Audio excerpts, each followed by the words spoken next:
Namaste. It is the witching hour. It is the Hallows. This may be the penultimate video of talking about what I might consider low magic, which is re-inhabiting magenta, red, and amber notions from a higher comprehension. This in contrast with higher magic by, disputed terms. I want to pickle that out a little bit myself. In the beginning, you go through your life, you're raised, your family believes things, has values, is part of a culture. You learn in the school these values, these facts, this culture. You go out and find your own answers, your own culture, your own world. And then you show up at stage 6 green meme and start kind of expanding that notion outward to include all these different values and perspectives which may exist or which may ever exist. At this stage, you've more or less, as we say, abandoned magic and mysticism. You've become rational, and then you've become sensitive, and you no longer really cling. We are postmodern existentialists here, if we're really think, feel, do, the whole thing. Green meme. And our relationship to the lower forms, the lower levels, is one of equality. We consider them equal, and we attempt to interact with them compassionately with the expectation that that will be reciprocated ultimately. And that is where culture lies currently. As individuals, we may arrive now at stage 7. Okay, now this changes a lot of things. Teal meme, second tier, the integral developer, sees reality in terms of levels. Holonic, stack, reality, 4 quadrants, aquilolatus maybe. Or maybe not at all. But to appreciate the overlap, no matter who you're talking about, no matter what's being expressed in terms of content and message, to see that they all show up values-wise or in terms of how they consider the self or culture, they all show up at one of these levels. So the integral developer then tends to typify humanity in terms of these levels. Now there's other factors, that's aquilolatus, but levels dictate an awful lot about the human being if you can accept the natural hierarchy that is implied as complexity increases. Now hierarchy of what? Of inclusion, of capacities. But nevertheless, in that stage 7 place, we begin to appreciate transcendence. It's different for all of us, the way we understand it. It doesn't matter particularly what angle you're approaching it from, because there's so many different ways to approach it. But I can say, if you want to talk about the high magic, the transcendence, this is the truth. This is what the religions are all pointing toward. This is the true nature of reality. This is the absolute. Any legitimate path should include that as a reality, this causal, non-dual reality. If that's not a part of the understanding of the high magic, or if that is like subjugated or categorized in some other way, I would say that we have a misunderstanding with integral theory, with integral spirituality.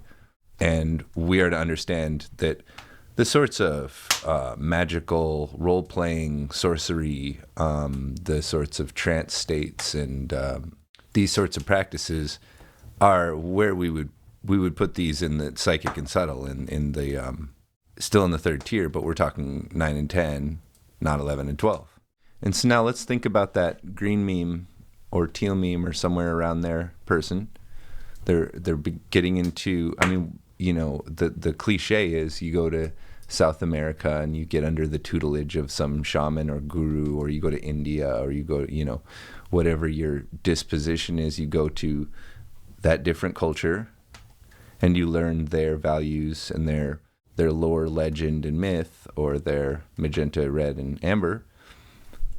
And this is to enrich you because you've found a pathway to spirit in this other culture that you weren't raised in, you don't know. So it's exotic, it's exciting.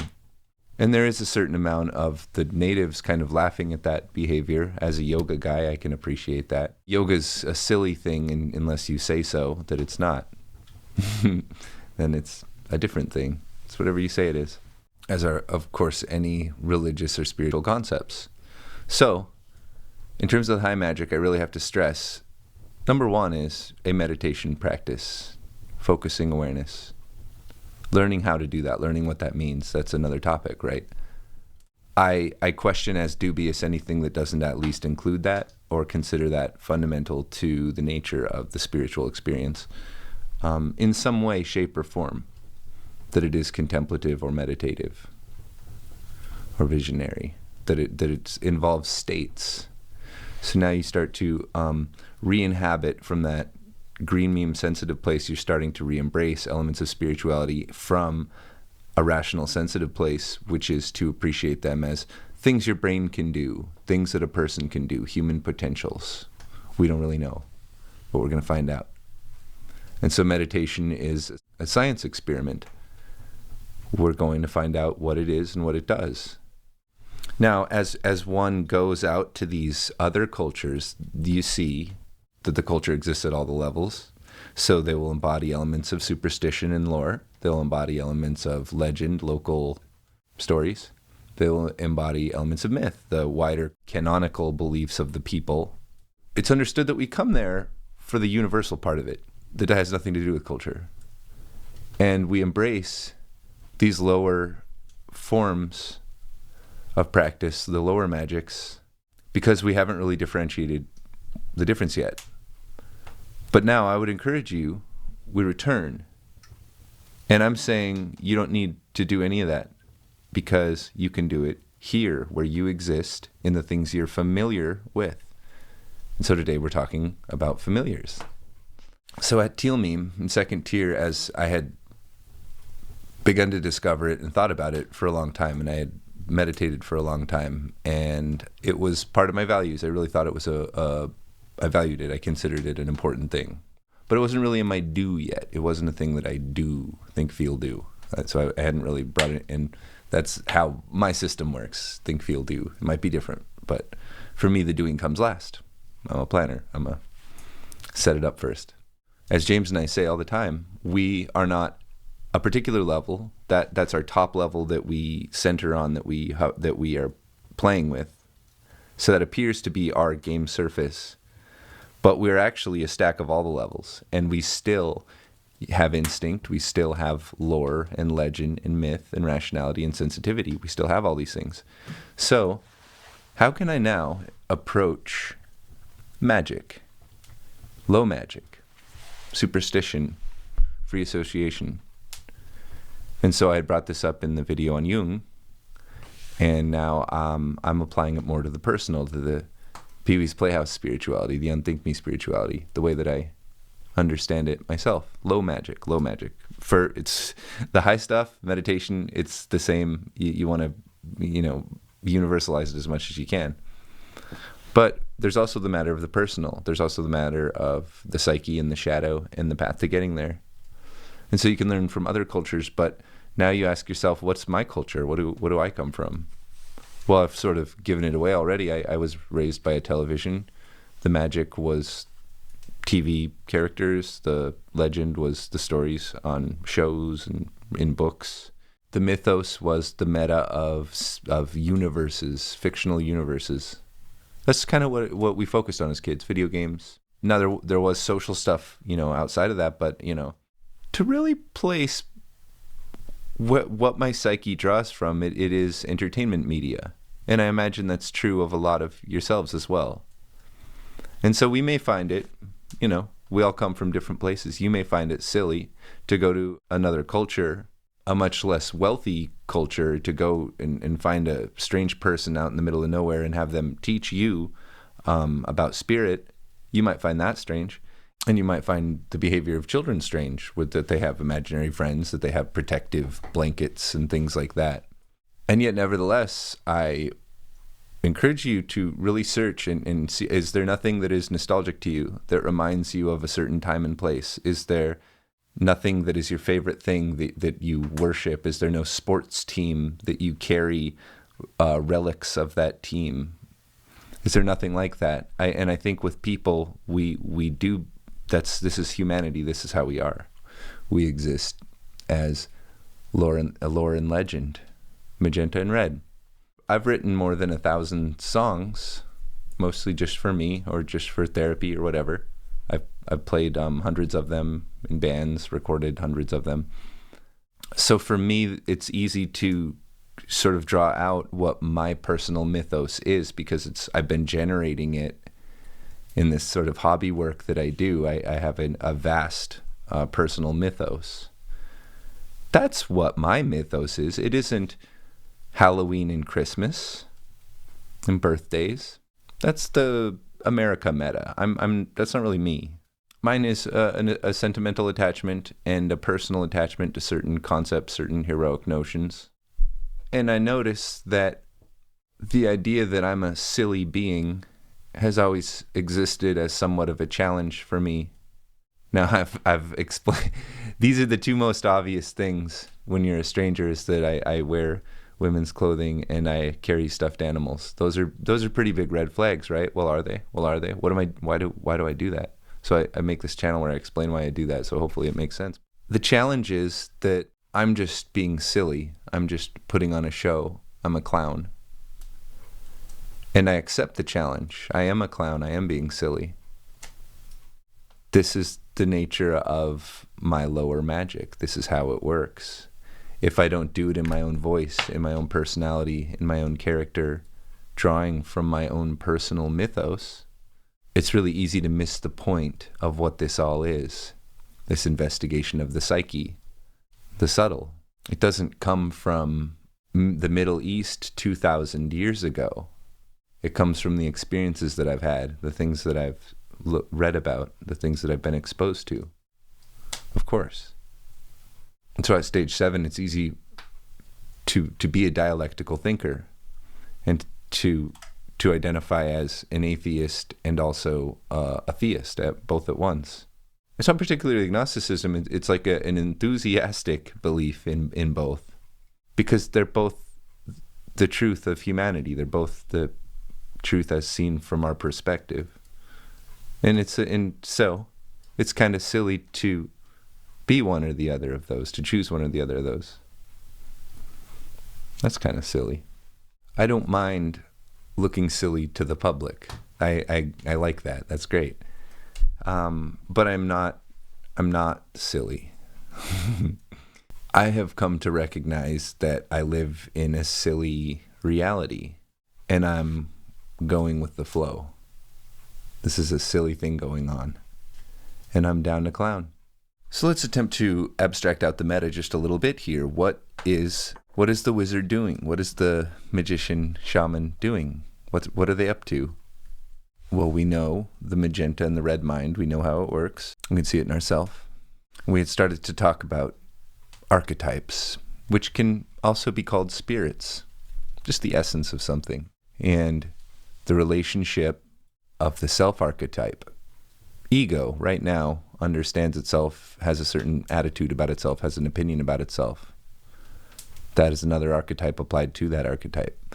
We have an attitude toward the self, spirit. We have an attitude toward everything else, spirit. Toward our love ideal, romantic love ideal, spirit. Toward our caregiver, parent, spirit. I was able to believe with the placebo effect that a pine cone had the magic power to make me lucky, and I indeed felt lucky and was successful for a great period of time, and that was part of my legend.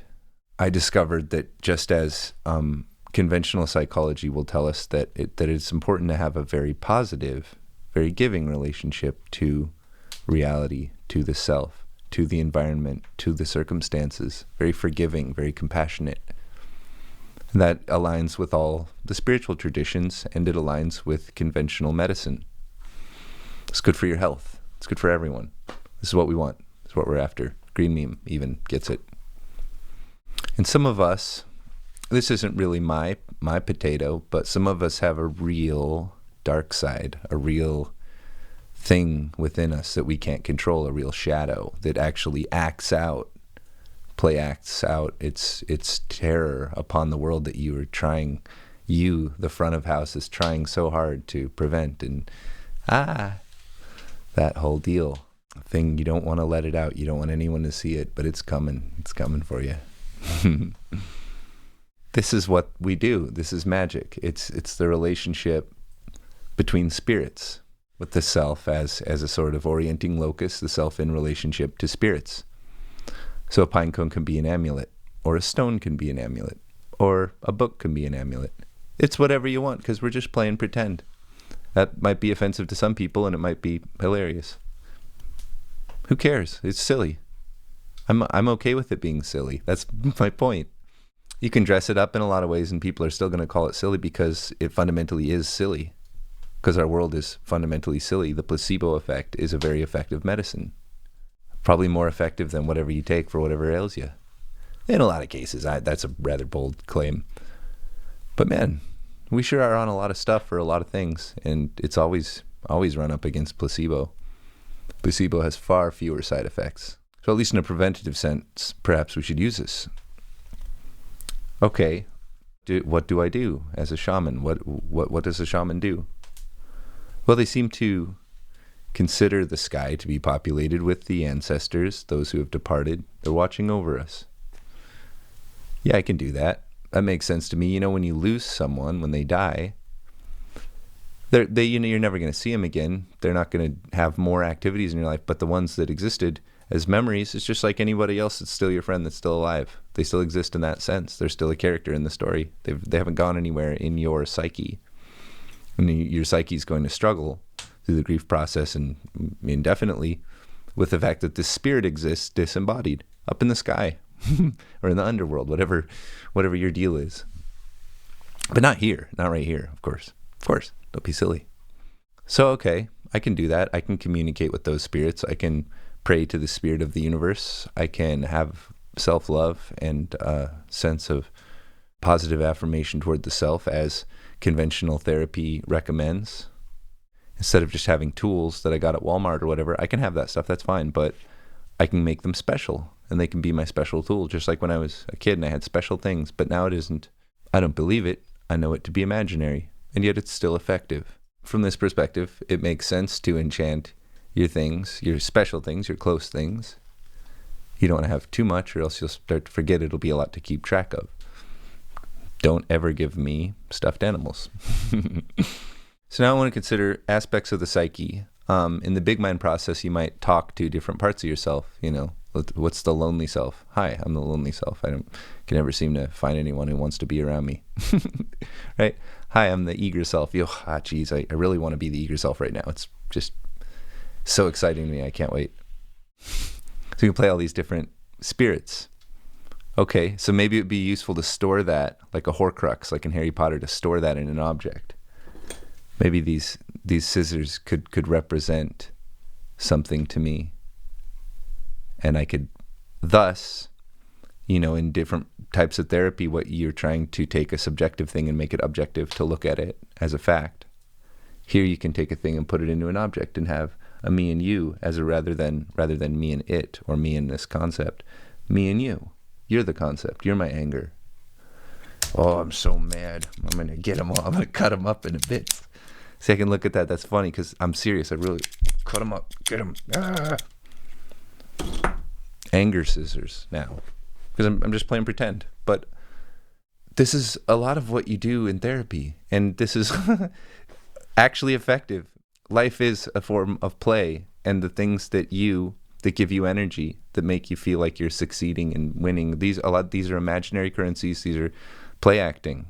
So the magic trick is being able to feel those things without the external stimulus, but doing it within your own mind. This is what I consider low magic. Using hacks, using the fact that we're monkeys, that we're babies, that we're children, using our own inner child, our own élan vital, using our own personal energy, our psychosexual attachment energy, using that as a fuel and a vehicle for transcendence.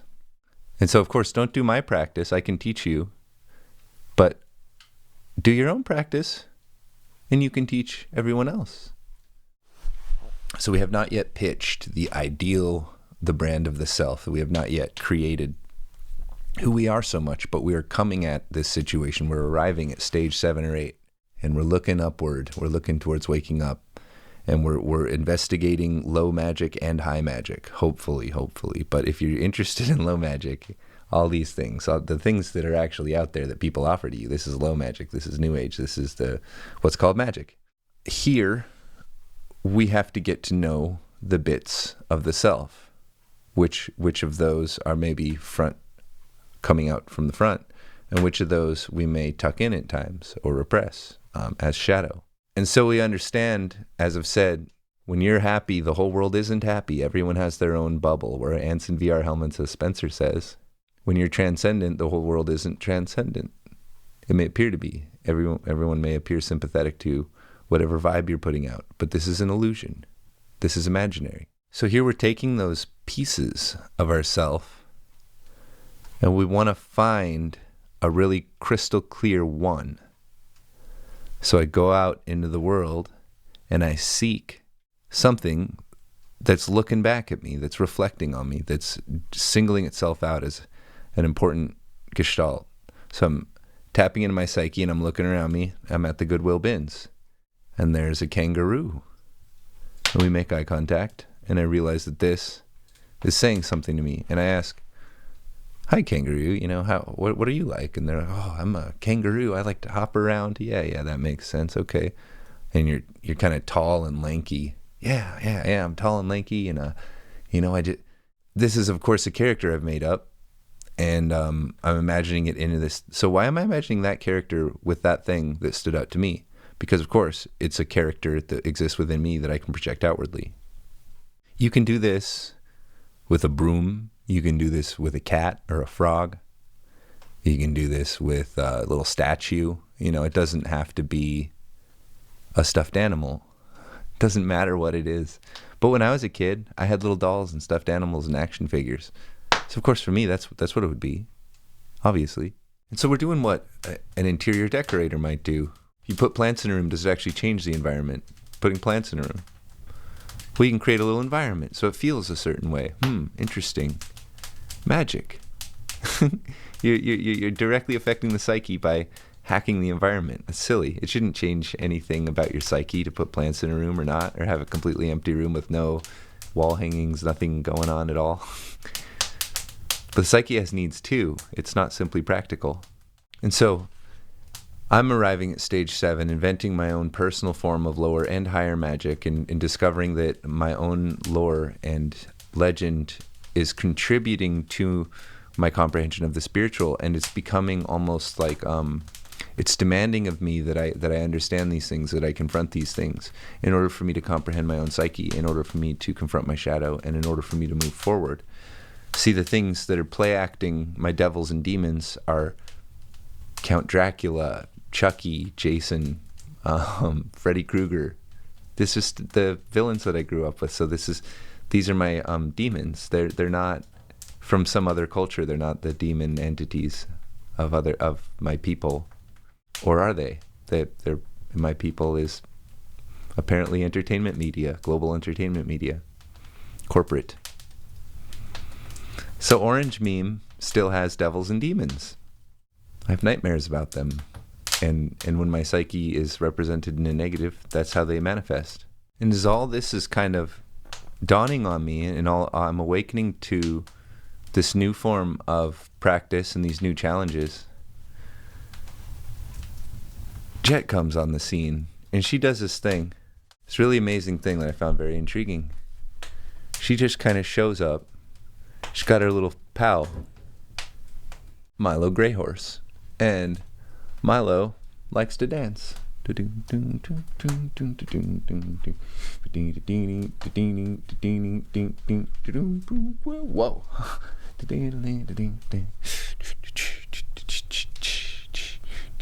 Do you like his dance? You don't want to hurt his feelings.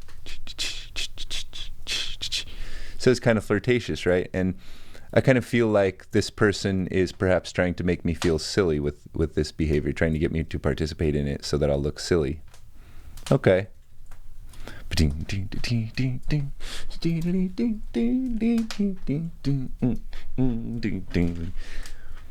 It goes on like this, and we start treating it like a baby and taking care of it and things like that. And we're doing this together, and we're showing our capacity for caretaking together.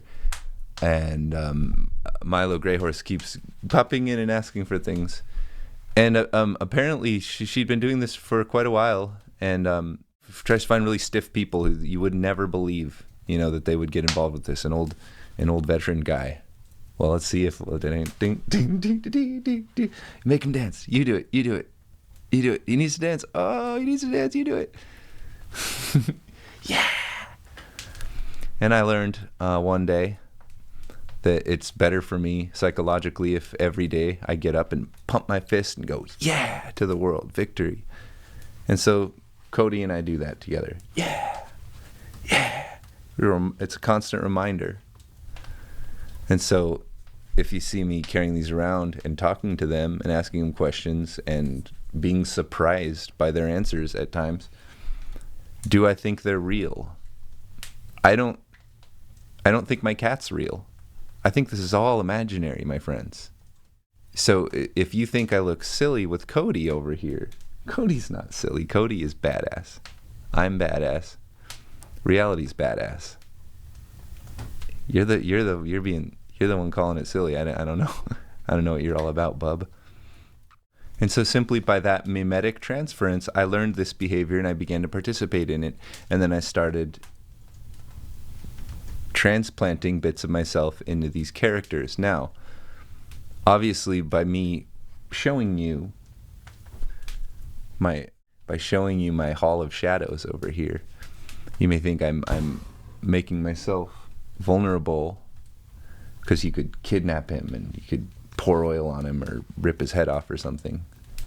It doesn't really work like that, because recall that everything is imaginary here.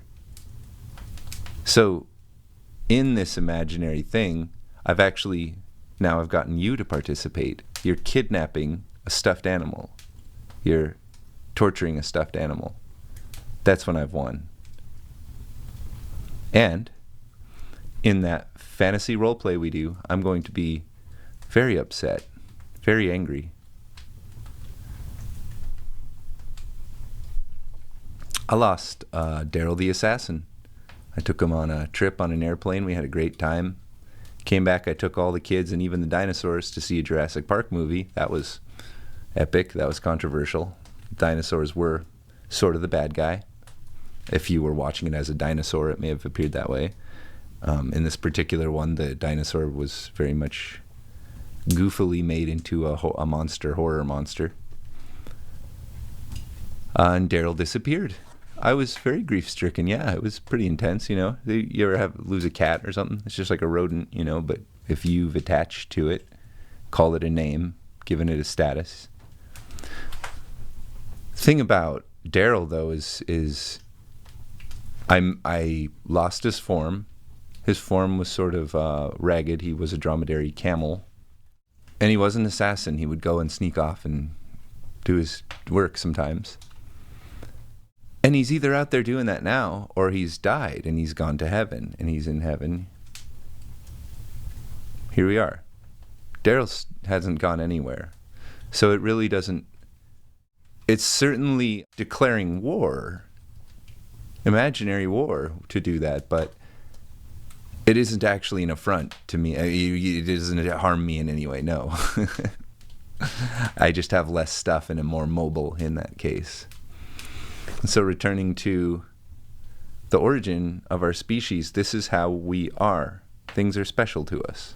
Things have bits of us in them. We attach to things.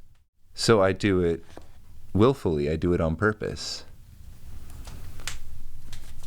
And the relationship between myself and little bits of myself, as play acted, develops, strengthens. And Cody has helped me a lot to see, as I've projected myself into this plushie, I see that part of myself more clearly. And a large part of what that does for me is it allows me to be, I'm very hard on myself, but I'm not hard on Cody. I'm very sympathetic to Cody. He's just a little horse. So when I'm really working hard and suffering, and we're pumping each other up, we're getting each other excited, I can understand that as hard as I try, and no matter what happens, I'm just this little brown horse doing my best. I want to just dance and sing, and I understand if that's not cool with everyone. Because I'm just this little brown horse. Now I don't have to hate this person, this person who can't get anything right. I'm just a little brown horse. What do you expect? Gosh, bless you. You've learned to dance and sing and talk. That's quite an achievement, isn't it? It is or it isn't. It's magic. It's whatever you want it to be. So now we've created a magical environment full of magical objects that increase your stats, that buff you, that give you placebos, and bring life to submerged elements of your psyche. We're naturally people who split. We have different moods. Those tones can be placed into things so that you can see them readily, not only whenever they want to come out. We are various characters. This is known. We have personae. The ego has personae. Put them in stuff. Let them interact with each other. Let them hang out. Let them grow as individuals. And all this stuff has nothing to do with the transcendent work. This is the psyche level. This isn't, this is transcendent, but this is only going to the psyche. This is transcending from ego to psyche, realizing we made it all up. And consciousness is always the same thing. It's just learning to focus, learning to pay attention, learning to see what is insight. Simple, simple, simple, simple. But on the way there, it gets real spaghetti, real complicated, dialectical. Everything's the opposite of what it appears to be, and it doesn't matter what you call it or what you think. If you're seeing that, you're probably starting to get where we're headed. Now we can begin to talk about who I truly am, magically. Branding yourself, creating the character that you present to the world. We're going to talk about that next. So, namaste.